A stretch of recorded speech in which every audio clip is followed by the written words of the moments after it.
small one, but now I'm scared. Looking at you, trying to see your stalling. Ooh, one hesitant step ahead. You're another small one, but now you're scared. Looking at you, trying to see where you're crawling out. Emergency, oh.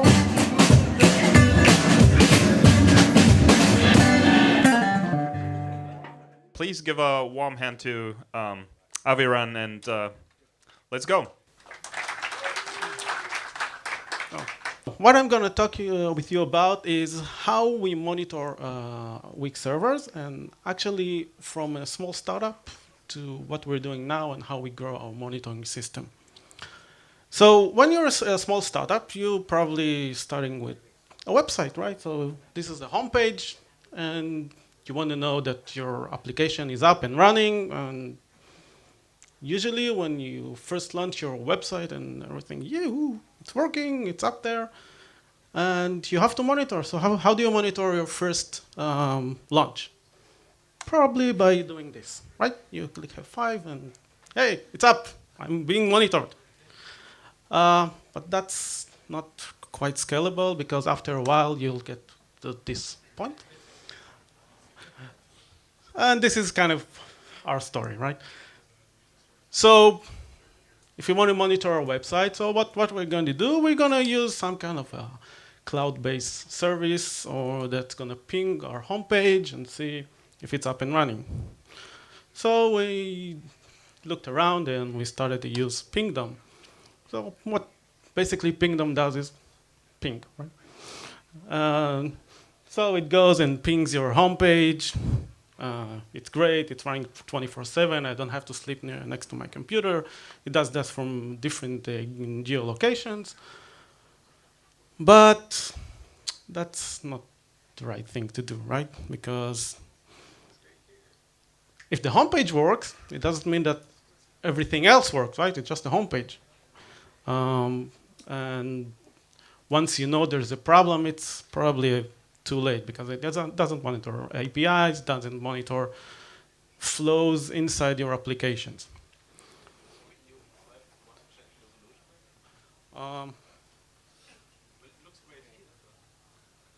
Yeah, well, I don't know how to do that.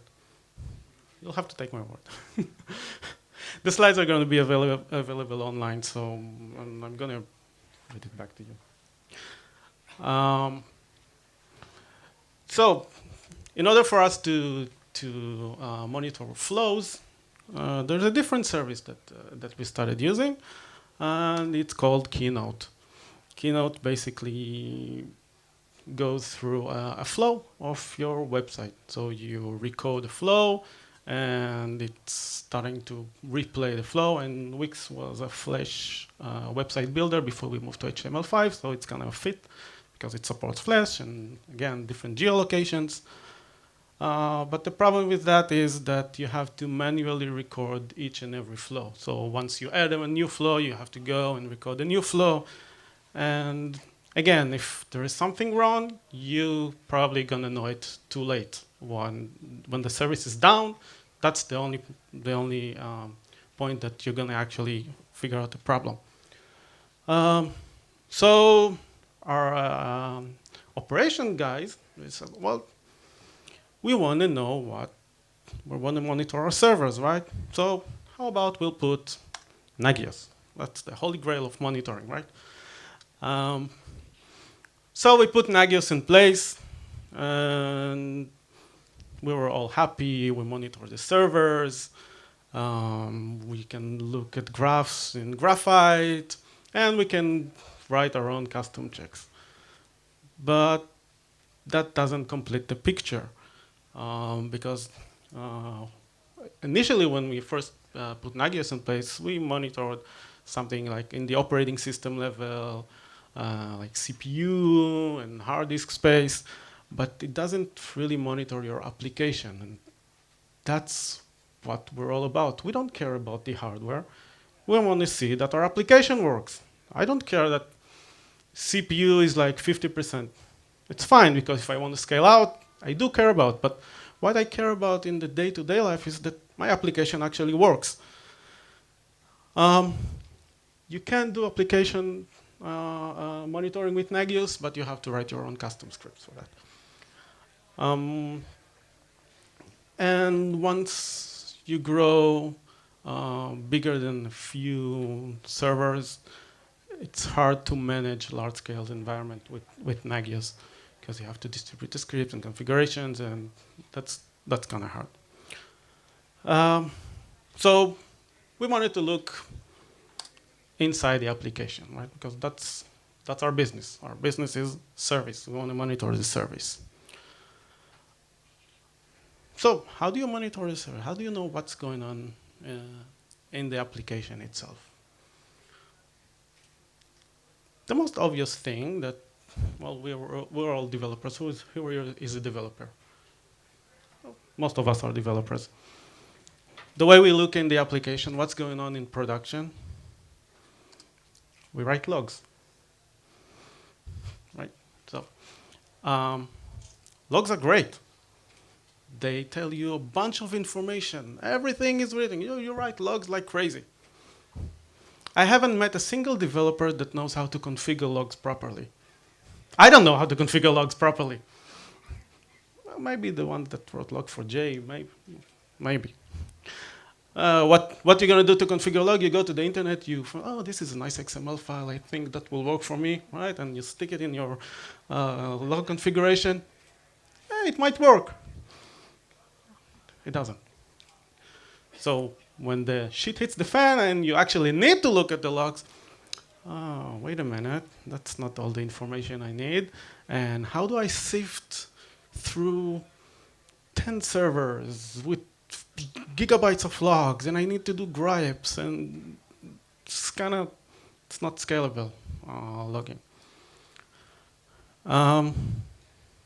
Developers don't know, except for the fact that developers don't know how to configure logs, developers don't really know how to read them. You have to open a shell and go with SSH and know where the logs actually are, right? If you go find the logs, and you need to go to the system guy. Where did you put the logs? And then you need to do grepes, but we're not that proficient in shell scripting, and you need to help again, hey, system guy, write me a grep that finds this regular expression in the logs and do it across 3 or 5 different servers.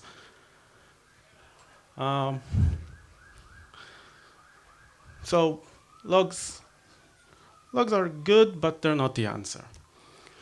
They're good for retrospective. If you want to find out something after the fact, logs will not help you figure out if your system is having a hard time. Once you have a downtime, then you can go and look at the logs and try to find out what happened. So once we grew, of course, beyond 2 or 3 servers, we still stayed with the logs, but we added the log collections. So now, woohoo, yes, we can do grepes on logs for multiple servers. Actually, what we have now, it's kind of more sophisticated than that, because we use Flume and Esper to analyze the logs, and we have kind of a nice system. We put it in HBase, and we can run pick script on it and find out what's going on with the application. However, again, that's a retrospective. You analyze what happened. You don't really monitor the system this way. So we decided that we don't like logs, but we still need to know what's going on with our servers, what's going on with our applications. So instead of writing logs, we said, well, developers kind of have access to the servers. Because we work in continuous delivery, we have like the DevOps culture, and we give developers access to all the servers. And developers have ownership on their own servers, on their own applications. So we needed to find a way that exposes the information and the metrics of each and every service to the developer and have it accessible to him. So what we did is we started writing our own framework that is being used for every application, every service that we put in production is reading with our framework. And one of the things that our framework is doing is it's self-reporting. So every method that a developer writes, it doesn't need to do anything special in order to get the metrics. So every controller, every endpoint has automatic metrics being reported. We use like automatic instrumentation and report performance and exceptions and everything that usually you'll put in the logs. We put it in a web interface. So we have a method level performance.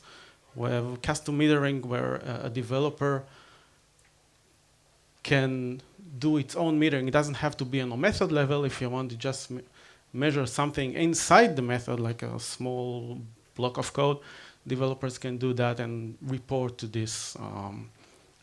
We call it the app info. I'll show you the screen, the next slide. So we can measure and report exceptions automatically. Another thing that we did is we classified our exceptions. So we have two different types of exceptions. We have the business exceptions and the system exceptions. And basically what that means is when you perform an operation on a server, you send a request. The servers can have three types of responses. It can perform the operation and say succeed, and it can fail. But it can fail due to two reasons. One, it refuses to perform the operation. Let's say you're doing a login and you put the wrong password. So that's a business logic, but the server refuses to perform this operation. And the other failure is that the server cannot perform the operation. If it doesn't have access to the database,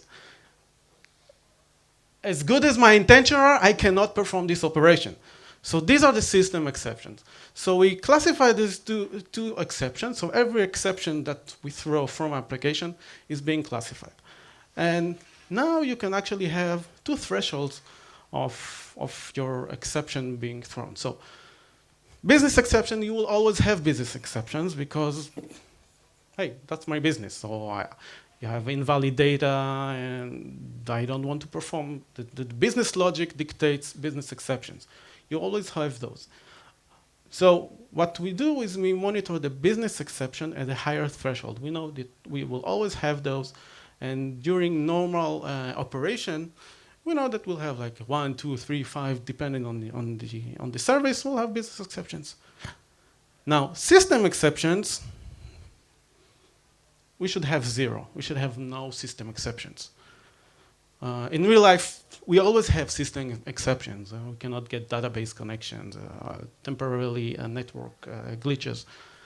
But we should strive to have 0 system exceptions. So we have a very low threshold for system exceptions. And for every exception, we have like 4 severity levels: recoverable, warning, errors, and fatal.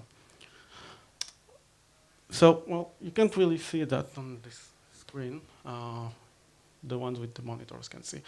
So basically, this is a screen. Every server has its own app info screen, which display, well, let's see. Here. We display the last 10 exceptions with full stack trace. So if you want to see what's going on with the method, this is a method level. So we have, for every method, we can open this detailed view. So we can see the last 10 exceptions with full stack trace. We can see metrics and histogram of performance for each method. We can see the history. We keep those see these graphs. So it's like 48 hours history, performance history, on a method level. And uptime and all sort of data about the server. And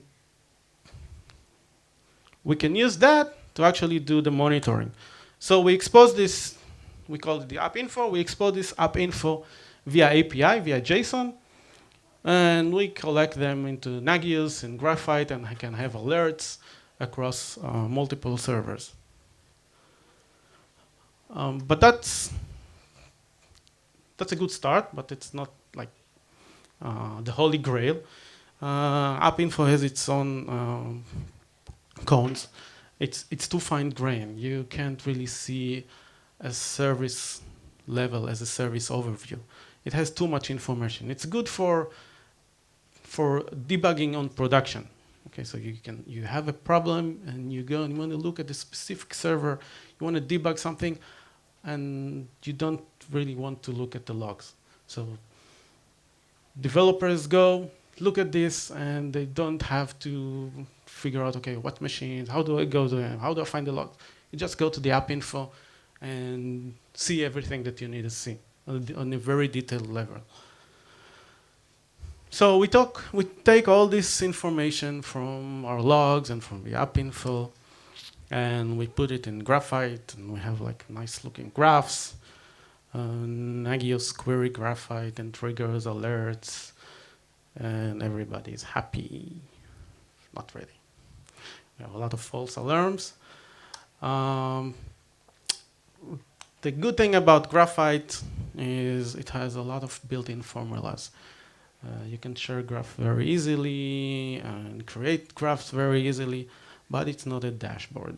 And you have to design your schema very carefully before you even use it. If you don't design your schema ahead, data that you didn't think that you need, you can't really get it later. And it's also, since it's getting a lot of data being streamed from all the servers, like hundreds of servers, it needs to scale, and it's very hard to get the scaling right in Graphite.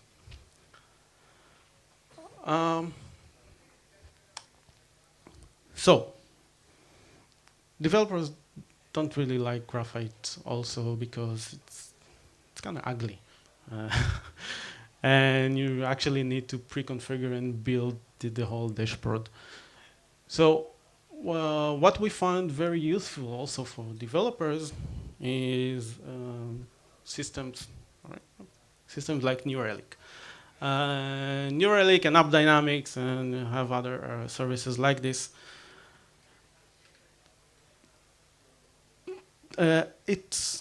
This kind of service is one of the most influential things that we had as a company to go towards the DevOps culture.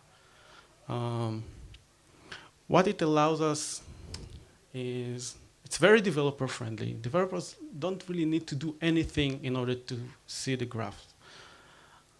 You get a service level overview. You go, and we have put monitors on in all the rooms. Every office in Twix, we have big LCD monitors, and New Relic is on there. Every service owner has a New Relic on display, and you can look at the service and how is it going on production. We can build custom dashboard, and we actually wrote a bunch of plugins for metrics that we want to use and view for our own custom things. It has a JVM profiler, so although AppInfo is great, it doesn't really profile the JVM. You see that performance is degrading. We can go to New Relic, press a button, and 5 minutes later we have a profiler running, and we can see the results. We found a lot of problems running profiler on production. It's not that fun if you don't have some kind of tool like New Relic or AppDynamics that gives you a production real-time profiling. It's not that easy to run a profiler on production. And that made it very accessible and very easy. It has automatic code instrumentation and real user monitoring. Real user monitoring is basically, in the previous talk, said, well, the performance is not just by looking at the server. We need to look from the client side. So real user monitoring actually checks across all the clients, from the browser all over the world, what the client actually see, what the measurements from the client. We don't use that the real user monitoring that much because we have a very rich client. It's basically a web application, and it's kind of the real user monitoring doesn't really know when to stop measuring because it based on events, on DOM events. But we do that on our own. So our own client, JavaScript client, rich client, actually reports back about the timing it took from the different parts of the world. So although we use third parties, we also monitor that ourselves.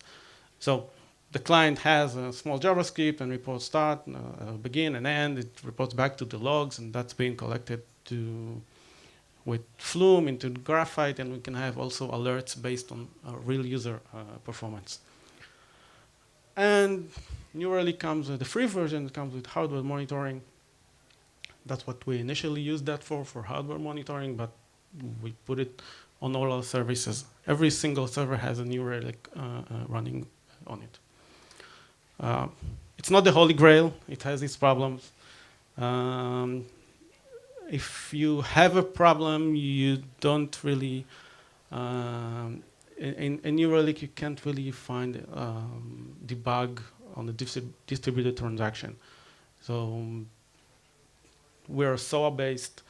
So if we see a problem in the service and it called like 3 or 4 or 5 different services across the way, it's kind of hard to know which one actually had the problem because it's doing the aggregations.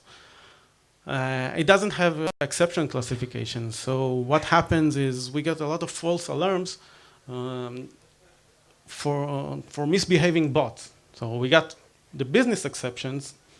Let's say we get a request and it's a bad URL because bots don't really care and they do kind of nonsense and they sometimes bombard us with requests that are bad. And our monitoring systems start to sound red alerts and bells and everything is going bad. And we say, well, what's going on?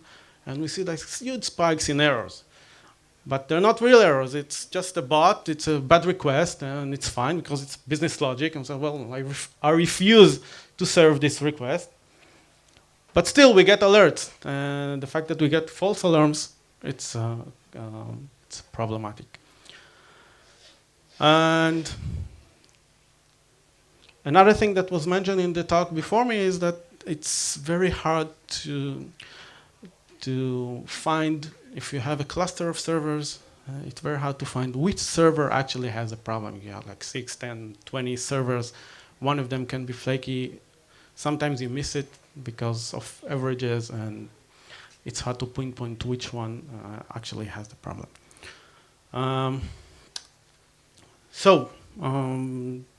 What's next for us?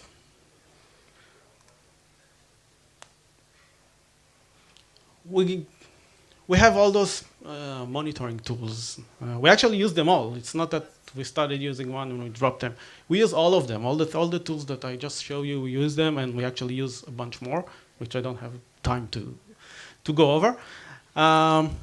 So what we're gonna do in the future, we're gonna add log aggregations with searches so we can investigate problems after the fact.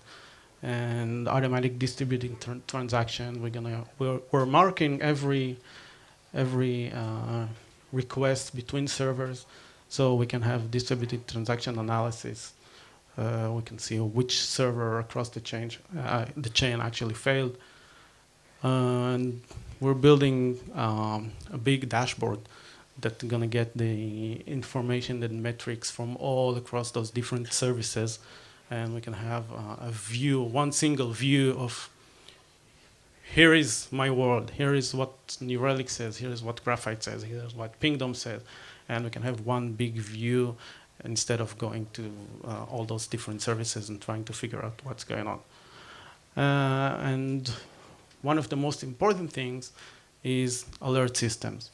Right now, alerts are being triggered to almost everyone. We don't have knock, so and in DevOps, all the developers get the alerts. We're gonna try to build something that routes the alert to its owners and not just bother everyone at 3 a.m. in the morning.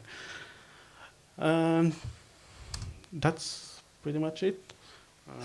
If you have questions, I'll be happy to answer. Yes.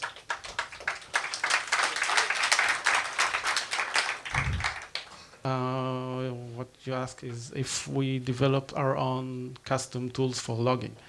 It's not that we develop a custom logging mechanism. It's every application we develop is based on our own framework, and it's being reported automatically without logging to this app info, but you don't have to do anything. It's automatic. It's being done with instrumentation, with code instrumentation during runtime. So developers don't need to do anything to get this.